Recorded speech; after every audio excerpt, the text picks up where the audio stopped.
kawan semua, alhamdulillah hari ini pagi ini yang ceria setelah sampai pada Jumat kita dapat kabar saudara Roy atau disingkat Roti Roy dan tiba ditahan oleh Polda Metro.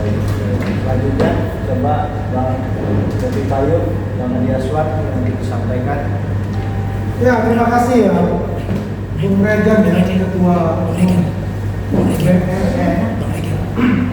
Dan saya Adi Aswad, Kementerian Pariwisata dan Wisata sudah Ketua Umum. Perjuangan kita 1 tahun dulu, ya, lebih dari 1 tahun, bagaimana berjibaku dengan Roy Tifa itu, ya, dan juga dari klaster 1 telah membuahkan hasil yang cukup manis. Terlebih lagi kita mendapatkan temu baru, ya, Risman Sianipar, Horas, ya, dan berulang kali saya katakan bahwasannya the key player selama ini yang mampu mengetahui tentang masalah digital forensik di kubu mereka itu adalah Risman Sianipar, sahabat kita. Dan mereka membuat buku apapun itu hanya pelengkap penderita. Jadi apapun yang digambarkan oleh mereka tentang masalah ijazah Pak Jokowi yang asli dituduh palsu itu hanyalah remah-remah roti saja, ya. Bukan sesuatu yang substansif yang selama ini yang dia katakan bahwa ini adalah palsu 99,9%. Poinnya di situ. Dan yang kedua adalah kita mengapresiasi kepada penyidik Polda Metro Jaya dan hal ini penuh dengan kesabaran, kehati-hatian, sehingga dapat menuntaskan tugas dari Polda Metro Jaya sehingga muncul tersangka. Kemudian ada barang-barang bukti yang 709 barang bukti, 22 saksi ahli, ada 130 saksi, ya, yang berkaitan dengan ijazah asli Pak Jokowi yang dituduh palsu. Dan yang menarik adalah nanti sahabat kita Bung Risman Sianipar akan menjadi saksi yang inilah salah satu yang ditakuti oleh pihak mereka, ya, karena biar bagaimanapun, ya, kalau dikatakan sebagai kiprah itu adalah Risman Sianipar. Jadi dari buku yang kita katakan buku sampah Jokowi White Paper itu 49 halaman yang dimiliki oleh Roy Suryo itu dan 100 lebih dimiliki oleh Tifa itu adalah cerpen atau novel, bukan berbicara tentang kaidah dunia yang sesuai dengan substansi dari perkara itu sendiri, yaitu ijazah asli Pak Jokowi yang dituduh palsu. Nanti pengembangannya dan sebagainya secara teknisnya nanti dibahas oleh teman-teman semuanya di sini, ya. Jadi terima kasih kepada para pemirsa, terima kasih kepada rakyat Indonesia yang mempunyai kewarasan yang tinggi bersama kita. Akhirnya, ya, Roy Suryo dan kawan-kawannya ini, insya Allah, ya, Roy Suryo dan Tifa sudah masuk. Nanti klaster 1 akan menyusul dan semuanya akan selesai dengan baik. Terima kasih. Selanjutnya kita kepada Bang Bobi Payung untuk menyampaikan yang terkait penanganan saudara Roti. Ya, terima kasih. Sebenarnya ini sebuah kepastian hukum, ya. Jadi kemarin sudah diinfokan bahwa pasti akan P21. Ini kan soal waktu saja. Jadi sesungguhnya bagi kita ini tidak ada sesuatu yang mengherankan karena memang kalau seperti ini rambu-rambunya, bukti-bukti, saksi-saksi, ya, alat-alat bukti permulaan semua lengkap. Jadi mens rea, actus reusnya semua benar. Dan ada saksi mahkota sahabat kita Bung Rismon itu menjadi saksi kunci. Jadi ketika Bung Rismon menyampaikan semua apa yang disampaikan bahwa ke Solo meminta maaf apa segala macam, di situ sebenarnya titik kulminasinya, ya. Di situ titik puncaknya dari case ini. Semakin memastikan bahwa memang kelompok teman-teman yang tidak mau meminta maaf itu Nah hari ini bagi masyarakat Indonesia kita mau memastikan bahwa tidak akan terjadi lagi polarisasi di bawah. Karena kenapa? Selama ini mereka-mereka ini nggak ditahan terus mengulang perbuatan sesungguhnya ya. Hampir setiap hari dari satu media ke media lain, dari satu podcast ke podcast lain, terus membuat alibi dan terus melakukan mengulang-ulang fitnah dan pemutarbalikan opini. Nah dengan ditahannya mereka ini kita berharap pengulangan fitnah itu tidak akan terjadi lagi. Sesungguhnya ini harusnya sudah lama terjadi karena juga pasal yang mereka dikenakan kan di atas 5 tahun, pasal berlapis, KUHP dan ITE. Harusnya memang sejak ini sudah ditahan, tapi ya apapun itu kita apresiasi kepada Polda Metro Jaya yang sudah mengambil kewenangannya secara full, dan ini merupakan sesuatu yang memberikan kepastian hukum, membuat masyarakat Indonesia semakin lega bahwa hukum itu menampakkan keadilannya, kepastiannya, sehingga tidak akan terjadi lagi iuran dari kasus ini. Kita tinggal menunggu, kami ini semua menunggu proses hukum. Jadi P21 itu adalah sebuah pembuktian bahwa ada kepastian hukum di Republik ini, ada proses keadilan yang kita tunggu beberapa waktu ke depan dalam proses penuntutan dan persidangan. Itu aja, tidak banyak yang kita harap. Kita berharapkan bahwa proses persidangan berjalan secepat mungkin karena data-data, bukti-bukti, pendukung bahkan saksi mahkota itu sudah ada semua. Kita tinggal menunggu hari-hari. Saya pikir itu bagi masyarakat Indonesia, kita menunggu proses hukum selanjutnya. Terima kasih. Oke, terima kasih Dr. Pipayung. Selanjutnya Bu Eli untuk menyampaikan pesan kerja oleh Liga supaya kawan-kawan dapat pencerahan bagaimana dari segi kerja. Assalamualaikum warahmatullahi wabarakatuh. Waalaikumsalam. Hari ini dari kemarin ya sampai malam saya di sini, saya ingin melihat langsung detik-detik ucapan-ucapannya ini dibungkam dan udah waktunya untuk masuk ke jeruji besi. Kenapa? Apakah saya bahagia di atas penderitaan orang lain? Tidak. Saya bahagia atas penderitaan saya yang caci, dimaki, dihina, merasa dia adalah kedewa kebenaran. Tadi saya jam 6 sudah bangun. Saya mengikuti langkah-langkah dan semua perjalanan ini. Begitu saya tahu 6.40 Tifa ditahan dan jam 7:05 Roy Suryo diambil, maksudnya ditangkap. Saya jam 8, jam setengah 9 sudah ada di Polda. Saya melihat mereka berstatement, menyalah-nyalahkan lagi, nggak pernah menyadari, sudah ditetik seperti ini nggak pernah menyadari.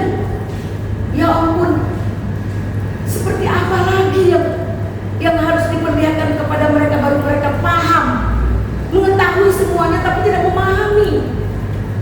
Saya masuk ke ruangan karena hari ini ada saya mediasi. Ternyata dia ada di dalam. Kita nggak mau berbenturan di dalam.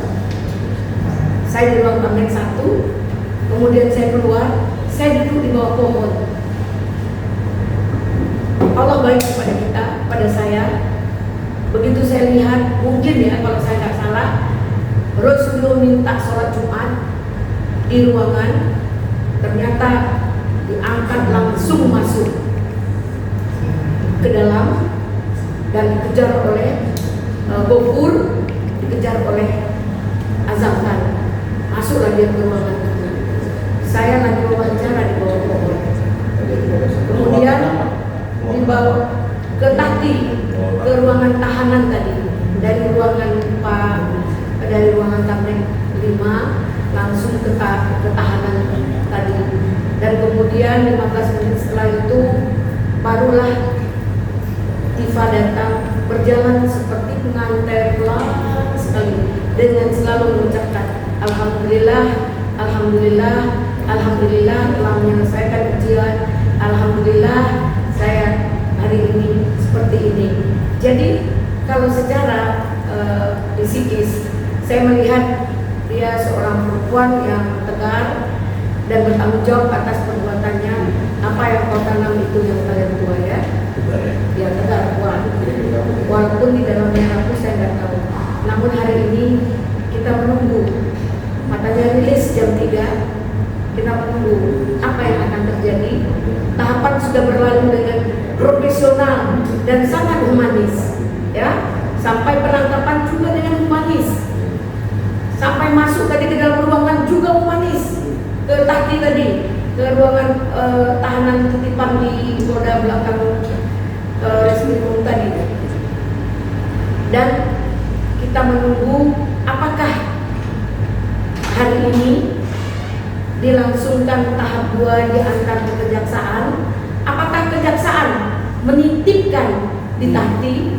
Kita akan menunggu beritanya.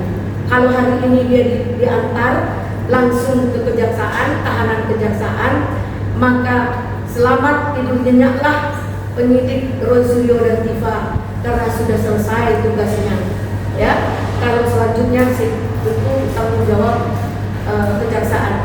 Ada tadi yang menyampaikan bahwa hari ini tidak tanggung jawab dari kepolisian. Itu salah besar karena polisi belum mengantarkan, belum menyerahkan tahap 2 tersebut, belum memberikan kepada ini loh tersangkanya. Kalau alat bukti dan barang bukti sudah dikasih, begitu diminta hari ini tanggal 19 terakhir dari tahapan tersebut, maka hari ini komitmen Polda Metro Jaya dengan profesional sekali untuk akan melakukan tahapan berikutnya. Dalam hal ini kita bukanlah termun. Mau dibilang termun berarti mereka terdajal. Ya, saya bahagia hari ini dajal-dajal tersebut menyatakan ini tidak sah. Masih tidak lagi. Selamat berbahagialah termun-termun dengan Jokowi. Ya, kami berbahagia. Berbahagia atas apa? Atas bungkamnya kicau-kicau mania, bungkamnya comor-comor yang bullshit. Jadi hari ini saya berbahagia dengan air mata karena dihina, dicaci, dimaki, dibilang pembohong. Tidak pernah saya bohong. Kita boleh salah tapi tetap jujur. Itu realisme. Nah, kami tidak pernah bohong. Kenapa? Saya menggiring perkara ini. Saya tanya sama kejaksaan, apakah P21 bisa dihalangi oleh orang yang membacking? Tidak bisa. Saya tanya kejaksaan, saya tanya kepada kepolisian, apakah P21 itu ada? Ada. Maka saya bilang 1000%. Kemudian saya bilang, apakah mungkin dia ditahan? Mungkin. Makanya saya bilang 1000% dari kemarin bahwa dia harus ditahan karena demi pertama agar sidang ini berjalan dengan baik dan smooth, tertib. Jangan setelah pulang sidang dia kicau-kicau lagi, dia ribut-ribut lagi, kemudian membuat kepala orang sudah pusing. Selama ini dia menganggap bahwa dia itu adalah atensi publik, sehingga dia menyampaikan surat kepada DPR, ini adalah atensi publik. Ini giringan yang luar biasa. Tidak ada atensi publik. Ini legal opini, ini opini yang dibangunnya untuk mempublikasi. Namun publik muak semua-muanya. Dengan gaya, dengan cara, dengan gestur. Kita makin tua, makin beriman, makin punya moral dan etika. Ketika moral dan etika sudah hilang, dia tidak jadi apa-apa lagi.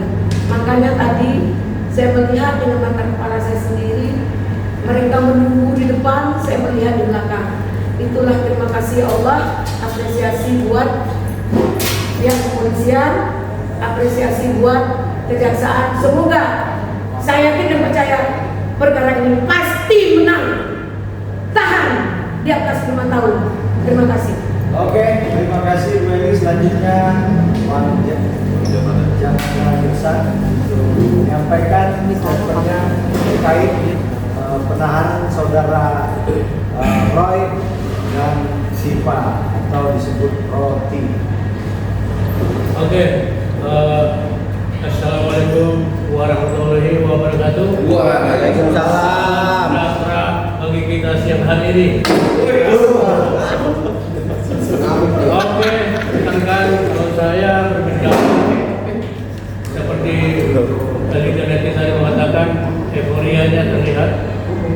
boleh euforia tapi tetap edukatif. Pada saya yang awal-awal ini baru setengah tahun menjelang, tentu saya bicara hukum. Hari ini apa yang terjadi sesuai dengan Undang-Undang 20 2025 KUHP yang baru namanya upaya paksa. Upaya paksa. Dan perlu kita dapatkan. Jadi bukan sembarang penangkapan, penahanan. Jadi kita harus kembali ke perimer ke undang-undang yang ada. Luar biasa. Oke, aku diganggu lagi sama dia. Aku kalau udah bicara diganggu sama kuasa. Makanya aku dengan polisi hidup itu nggak pernah tahu. Oh ya. Diganggu terus, mungkin saya sampai negara yang baru. Jadi rekan-rekan sekalian, yang dilakukan oleh katakanlah Polda Metro Jaya hari ini adalah sesuai dengan KUHP baru Undang-Undang 20 2005 pasal 1 angka 14, yaitu yang disebut dengan upaya paksa. Ini istilah di KUHP baru. Kalau kedengaran memang istilahnya agak menyeramkan, upaya paksa. Jadi apa yang disebut upaya paksa itu adalah tindakan aparat penegak hukum berupa penangkapan tersangka, penahanan, penggeledahan, penyitaan dan sebagainya. Ada 9. Kita bahas hari ini adalah penangkapan dan penahanan. Jadi Polda Metro Jaya tentu menjalankan itu tidak di luar, tidak emosional atau tidak mengada-ada gitu. Kemudian seperti dikatakan oleh rekan-rekan tadi bersama, ini kan berkunjungan di masyarakat. Oh lewat harinya, lewat itunya. Kalau lewat harinya atau pulang harinya ada upaya hukum. Gak usah banyak bicara. Makanya saya bicara hukum hari ini. Nah, jadi saya katakan sesuai dengan Undang-Undang 20 2005 pasal 1 angka 14 itu disebut upaya paksa. Itu tindakan penyidik untuk mengambil, menangkap, menahan tersangka. Jadi ada 9 sebenarnya poin dari upaya paksa. Itu penetapan tersangka, penangkapan, penahanan, penggeledahan, penyitaan, pemeriksaan surat, penyadapan, pemblokiran. Jangan lupa penyadapan pun bisa polisi. Dan laporan bagi larangan bagi tersangka untuk berpergian ke luar negeri. Nah, apa yang menjadi poin yang saya sampaikan yang terbahkan oleh rekan-rekan yang saat ini, bahwa sekalipun yang berdua Roy Suryo dan Siva sudah dilakukan upaya paksa oleh penyidik Polda Metro Jaya hari ini, kami yang ada di depan ini tidak euforia, tidak berputar-putar dari semanggi bahwa wah sudah ditangkap, sudah ini tidak begitu. Kita ini harus lebih dewasa. Barisan yang ada di depan ini barisan katakanlah relawan. Kami sama dengan Risma sekarang sudah bergabung dengan rekan ini. Ya kita tetap menunjukkan edukatif. Kebetulan 2 hari lalu tanggal 17 Juni saya bersama rekan atau klien Risma menghadap ke Solo 17 Juni 2 hari yang lalu. Kami menghadap untuk mengantarkan buku terbaru dari Respon Asuransi Sanipar, yaitu autentikasi jasa Pak Joko Widodo. Nah, perlu kami sampaikan apakah berkaitan itu dengan tanggal hari ini? Disebut berkaitan bisa, disebut tidak berkaitan bisa. Karena di dalam waktu kami berbicara bertiga saja, Risman menjelaskan tentang 10 bab buku terbaru tersebut. Kami memang sudah membagi tugas sejak 1 hari sebelumnya. Risman akan menjelaskan tentang buku itu dan sangat diperhatikan, diatensi, di listening, didengarkan baik-baik oleh Pak Joko Widodo. Sangat-sangat detail. Bahkan dia mengajukan 1 pertanyaan. Jadi itu pertanyaan yang rajin. Intinya bagaimana kok Pak Risman ini bisa menyusun buku yang seindah ini gitu. Tentu kalau pertanyaan seperti itu dia bukan kepada Risman Asuransi Sanipar, tentu dia bisa jawab dengan gampang. Kemudian saya tambahkan, kami terus terang saja. Salah satu yang kami singgung sebenarnya yang terjadi hari ini. Alasan saya secara hukum kenapa? Karena di masyarakat itu semakin runyam nampaknya, semakin kacau balau oleh teriakan-teriakan, khususnya ya yang namanya Roy lah. Ya baik tampil di mainstream, baik tampil di podcast segala macam, tidak ada lagi satu kata pun dari pendapat dia yang merasa bersalah. Jadi jika dibandingkan dengan yang seperti saya di Rismon dan Jabaran, dia langsung mengatakan 100% mengatakan saya salah dalam buku pertama. Nah ini satu, jadi saya katakan selalu, jadi aparat penegak hukum melihat apa yang kita katakan di media itu mereka sangat concern, termasuk kepolisian, kejaksaan, nanti termasuk ke pengadilan. Jadi jangan lupa track record kita itu terekam di sana. Pada akhirnya nanti akan sampai ke pengadilan. Dan tadi dijelaskan oleh rekan Teddy Ganetti, kita tidak tahu persis ya berapa hari penahanan di Polda Metro Jaya ini, cuma aturan 20 hari tambah 40 hari. Kemudian ada hak mereka menahan sini 1 bulan. Di kejaksaan punya hak 20 tambah 30 hari, 50 hari. Di persidangan 30 tambah 60, 90 hari. Jadi masing-masing tahap ini punya hak untuk menahan. Nah inilah yang diperhatikan. Kenapa dari dulu kali ini penafsiran saya, kenapa nggak ditahan 2 bulan lalu di Polda Metro Jaya? Habis masa penahanan di sini, belum tentu siap kejaksaan menyusun dakwaannya. Bisa rundang KB. Jadi kalau udah selesai masa penahanan, tetapi yang dikerjakan substansi hukumnya belum selesai, lepas lagi mereka. Itu akan memalukan sekali penegakan hukum yang ada di Indonesia. Jadi sekali lagi saya katakan banyak pertimbangan. Saya bukan penyidik, tapi kita semua yang ada di depan ini, baik yang ada di sana, yang di luar ini juga rekan-rekan kita semua, baik relawan atau bergabung yang sama dengan relawan ini sudah menanti-nantikan ini. Jadi ini bukan hal baru, ini pet atau perjalanan atau eskalasi penegakan hukum. Jadi nggak perlu dikagetkan, cuma karena selama ini merasa rakyat atau yang memperhatikan perkara ini, apa ditahan, udah lewat 14 hari, lewat 7 hari, bolak-balik. Itu yang mereka bahas, termasuk ahli-ahli dari mereka, termasuk kuasa hukum mereka. Ternyata hari ini tergenaplah tanggal 19 Juni 2026 terjadilah yang saya katakan tadi, upaya paksa itu sesuai dengan bahasa Undang-Undang 20 tahun 2025. Jadi tidak menyalahi hukum. Tadi saya dengar sepintas dari pihak sana mengatakan ini melanggar aturan. Sekarang nggak gini cara lagi ngoceh-ngoceh melanggar aturan. Kalau tidak setuju ajukan pra peradilan. Kalau nggak setuju ajukan lagi upaya-upaya hukum yang lain. Jadi gaya kita tidak mengikuti gaya mereka. Jadi kalau gaya kita yang depan ini dan rekan-rekan yang lain yang belum bergabung, kita harus lebih bukan eksklusif ya, tapi lebih, karena klien kita ini klien yang menegakkan ilmiah, saintifik. Jadi kita pun yang dekat-dekat dia ini saintifik. Kalau saya selain saintifik, mediator. Ilmu mediator susah diterjemahkan. Yang tahu hanya saya sendiri. Susah saya jelaskan kepada regen, kepada David Maju, kepada rekan Pak Diaswan. Karena itu benar-benar semacam talent gitu ya. Jadi bukan kita sombong, bukan kita glorifikasi seluruh dunia. Inilah hasilnya. SD3 Rismon ini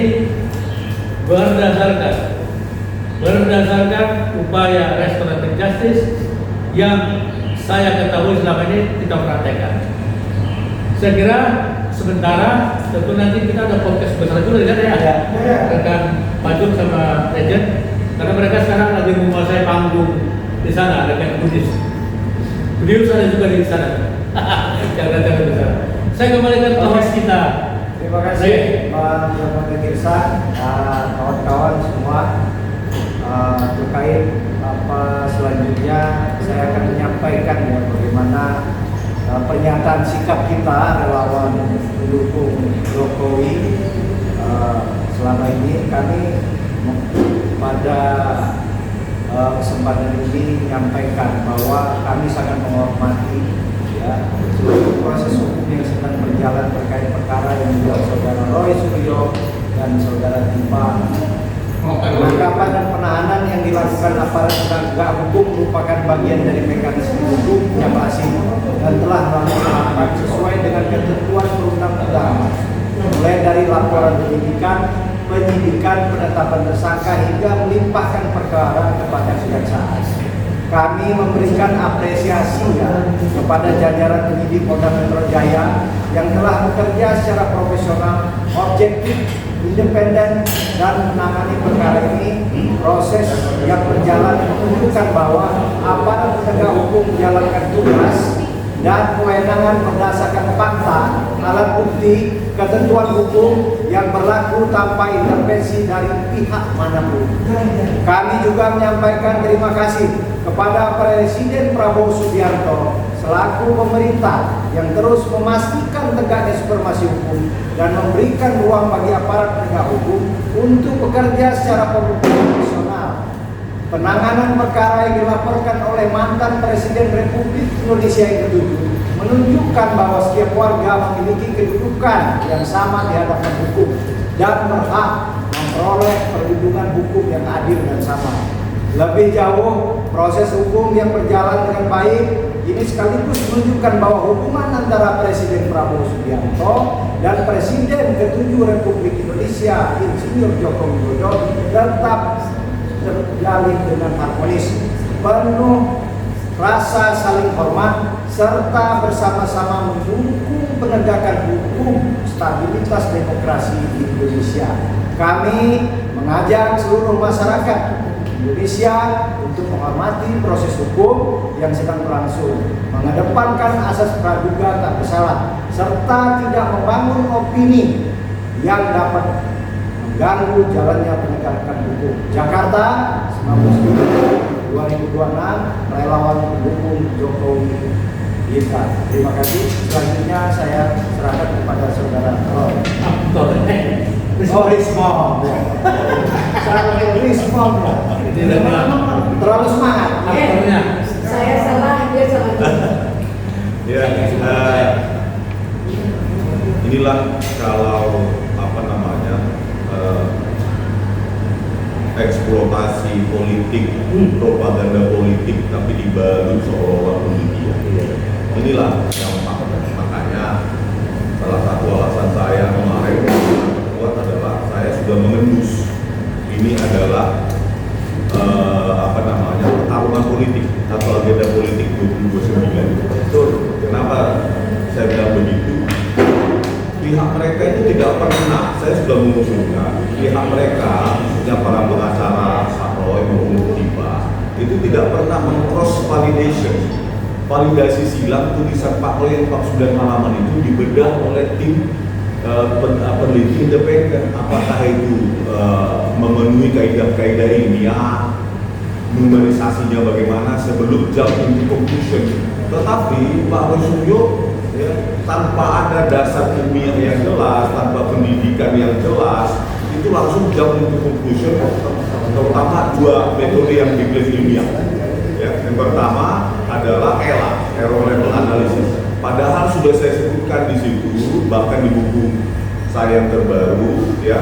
Kenapa itu ELA-nya seperti itu mengindikasikan manipulasi digital? Itu karena pertama faktor yang dinamakan dengan resolusi.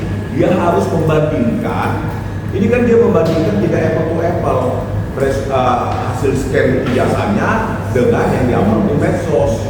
Harusnya dibandingkan juga dengan ijazah orang lain, ya, hasil scan juga, tapi itu tidak dilakukan, gitu loh. Dia bertahan di situ bahwa itu harus palsu, harus merupakan hasil manipulasi digital.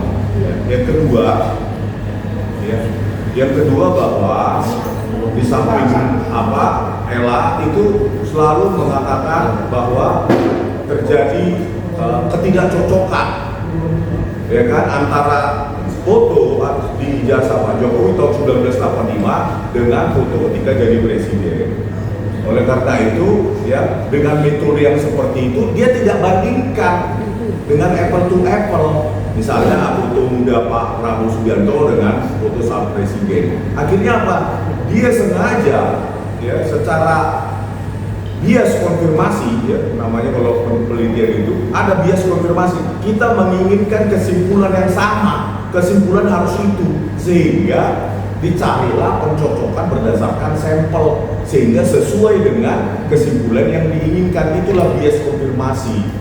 Nah harusnya akan dibandingkan, dipelajari lagi, tapi ya Rosulio lebih di 49 halaman itu ya lebih fokus mengarang daripada hasil memorisasi. Ya produk dari penelitian itu kan harusnya numerik, ada angka-angka, ada persentase, tapi itu tidak dilakukan. Oleh karena itu saya berharap ini diuji di pengadilan, dan saya perkirakan selalu bahwa ini pengadilan yang asimetris, yang tidak berimbang, karena nanti di sini banyak ahli, di sini banyak saksi fakta, di sini miskin semua. Oke, karena kita mau berangkat ini ya singkat saja. Oke, terima kasih.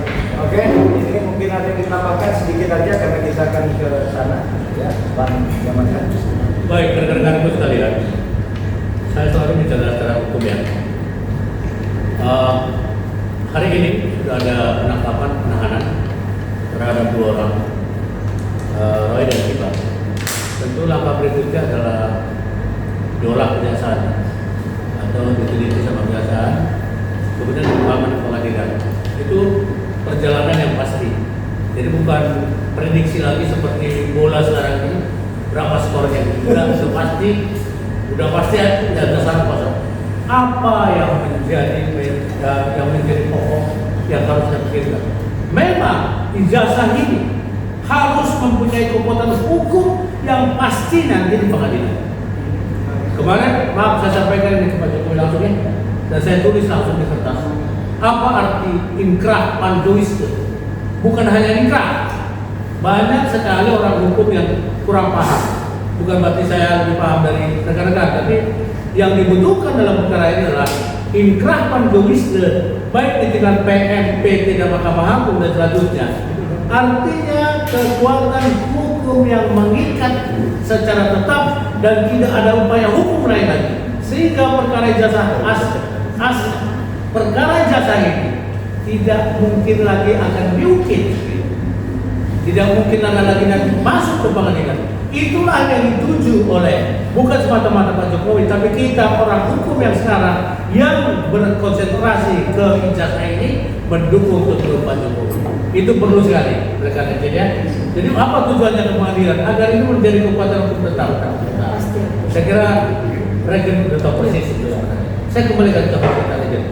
Ya, terima kasih. Tadi sudah disampaikan semua ya, apa yang disampaikan oleh Saudara Ismon, Bu Eli, Bu Payung, Tadi Aswan, dan Pak Jamada.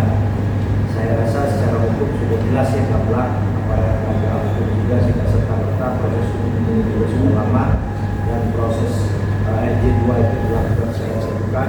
Siapa pihak yang meminta dan itu merupakan terbuka. Terima kasih. Itu saja. Assalamualaikum warahmatullahi wabarakatuh.